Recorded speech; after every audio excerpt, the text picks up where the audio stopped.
The next weekend, after dropping me off, she drove home first, and then to one of the hotels/motels in Wari. She was there all weekend. I called the lovers home. His wife picked. I asked her about safety precautions on oil rigs. She got excited and pressed me for details. I told her there was an explosion somewhere toward the end. Temporarily sated, she explained a few things to me. Just before I dropped, I sent the lover my regards. She mentioned that he had to travel for business. I just smiled. Every time I went to Lagos after that, she went to Bwari. Sometimes she went straight from the airport. I let it continue uninterrupted, occasionally making early returns so they never got comfortable with using the house for their weekend trysts. Sometimes I would go to their hotel and get the room next to theirs. They always got the same room. They were loud, always. She would scream obscenities and he would grunt like a beast. I would sit in my room with the lights off, listening to them, and periodically send her pictures of Lagos. Then 6 months ago, I told her I wanted us to move to Ghana for a year. She was completely against it, but I explained that the second part of the book was set in Ghana, and flying back and forth to Lagos was tedious enough. There was nothing tying us to Abuja, nothing she could mention. I asked her not to worry. I would take care of everything. For the next month, I stayed home every day and didn't go to Lagos. I could sense her desperation. I let it grow as the date we set for our relocation drew closer. She sighed audibly when I told her I would be going to Lagos one last time, to return the morning of our trip. We had sold the cars already, so I took a taxi straight to Sheraton. She was in Bwari in under an hour after I left. I made a few phone calls, confirmed the flight booking, cab booking, and room booking, and faxed over the final documents and awaited the signed copies. Then I called the lover's wife. I told her I was in a bit of a rut on that explosion, and I needed her expertise. I offered to let her read my drafts so she could get a feel of the plot. She offered to come over to the house. I told her I was in Lagos. She was sad, so sad. I told her it was all handwritten, so I couldn't mail it. She apologized for not being able to help. I told her I appreciated her willingness. The next morning I called her again. I was coming back to Abuja so she could read my manuscript. I really needed her help. She was flattered. I told her I wasn't going home just yet. I can't work at home. I was going to check into a small hotel on the outskirts of town. I asked her to hand the phone to her husband so I could explain. He had traveled on business, of course. I asked her to come anyway. I would get her an adjoining room, but since her husband wasn't home, he didn't need to know.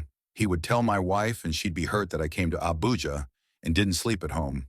But I had to work. I needed to get past this explosion. She understood.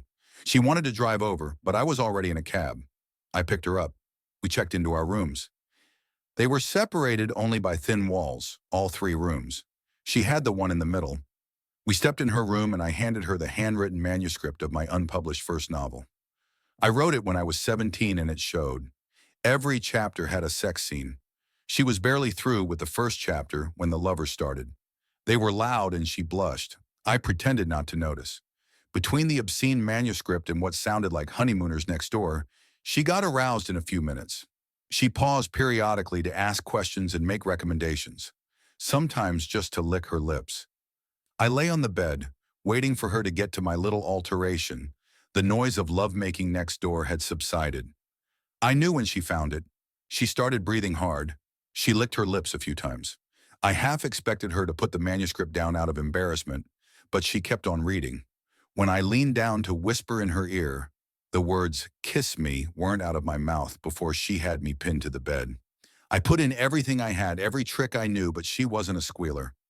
She purred. I had her skirt hiked up around her waist, her panties, bra, and shirt flung to the far corners of the room. As the head slipped past her lower lips, she clutched me. Hard. Harder even than when she had climaxed earlier. I pulled back a bit and repeated the partial entry. Her face was contorted. She said her first words, "Fuck me, I didn't." I could hear telltale sounds of fresh lovemaking from the next room. I buried my lips next to her ear. "What did you say?"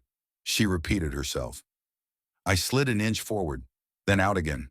"Who?" I asked. "Who?" When she said my name, it sounded better than I could have ever hoped. I slid all the way in and said louder.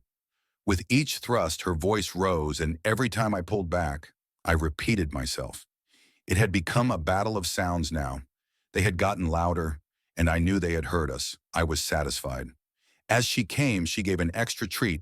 She screamed my name and surname this time at the top of her lungs. Instantly, the lovemaking in the next room ceased. I smiled as she fell asleep with her head on my chest. My wife called. I told her how lonely it was in Lagos and sent a picture of myself in an empty hotel room. There were no sounds from the other room all night. In the morning, the lover's wife was distraught. He didn't deserve her. I had us packed and ready to go. Then I sent my wife a message. I had just landed and I was in a taxi on the way home, and that I hoped she had packed. The flight for Ghana was scheduled to leave at noon. I listened hard. When their door opened, I opened ours and stepped out. He saw me first, and then his wife. I could see all three of them go through the emotions. Self-righteous rage, confusion, and then slowly understanding. He knew now that it was his wife who had screamed my name, and that we had heard them as well. She knew now that I had lied to her and slept with her best friend's wife, and that I had caught her cheating. The lover's wife only knew that she had been unfaithful and that her husband had been as well. His business trips suddenly made sense. The one thing none of them knew was that I was not as shocked or outraged as they were. I smiled and pulled the envelope with the divorce papers out of my bag. I handed them to her and walked out. When her lawyer tried to apply for settlement, I told the court I had nothing. I had donated all our property to a Ghanaian charity. All bank accounts had been cleared out, leaving barely enough to survive for 2 weeks. There was nothing to be done. The property wasn't mine anymore. When the divorce became final, I raised some money from my friends and found the next flight to Ghana. She was broke, and so was her lover. His wife had kicked him out. They could have been broke together, but even that was not on the cards. It turned out he preferred his wife. Mine was just a good lay. She wouldn't have him back, but he dumped my wife to show her he had changed. When I arrived at the office of the charity I had set up for this purpose, I presented the second document to its manager. He signed. I was free and with all of my wealth, minus a cheating wife and 10% of the net worth, which went to the charity. My lawyer had said they could only touch property acquired during our marriage. I sold it all. He said funds in my name would be subject. I gave it all away. When I got it back, the marriage had been dissolved. She was not entitled. It was perfectly legal. I know what you are thinking. I lied to my wife. I stalked her. I involved another innocent woman, led her on for months. Well, not exactly. I did write the book. I documented the discovery, the stalking, the plan, and its execution. It hit the shelves a week ago in all my distribution zones and was an instant bestseller in all of them. I didn't stab my wife and her lover when I saw them in my pool. That would have been foolish. I waited over a year, but I ruined their lives. I bought myself a new home in my Tama, a few cars as well. The success of the new book covered my tracks. My new home is large and luxurious. I had the pool cemented over the day I moved in. On rough nights, I walk out onto my balcony and look at the solid gray slab that used to be filled with clear blue water, and then I go back to bed and sleep like a baby.